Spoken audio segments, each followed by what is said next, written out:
एक गांव में करण नाम का लड़का अपनी माँ के साथ रहता था।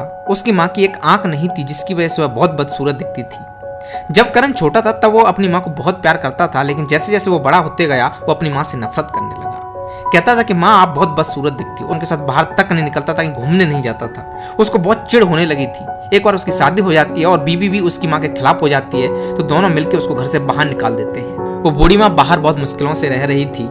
एक दिन उसके बेटे का बर्थडे आता है तो वो फूल और खत लेके उसके घर जाती है और वो फूल और खत देके वहां से वापस चली आती है। जब वह वो खत पढ़ता है तो उसमें लिखा होता है कि बचपन में खेलने की वजह से तुम्हारी आंख में चोट आ जाती है। उस समय मैं बिना कुछ सोचे समझे अपनी आंख तुम्हें दे देती हूँ। इसी आंख की वजह से मैं बदसूरत दिखती हूँ। बस मेरी आंखों का ख्याल रखना। यह खत पढ़ते हुए उसके बेटे की आंखों में आंसू आ जाते हैं और भागते हुए अपनी माँ को लेने जाता है। तब तक उसकी माँ की डेथ हो चुकी।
अरे मम्मी रे, बाप रे, नहीं नहीं नहीं नहीं नहीं नहीं नहीं नहीं, अरे नहीं भाई,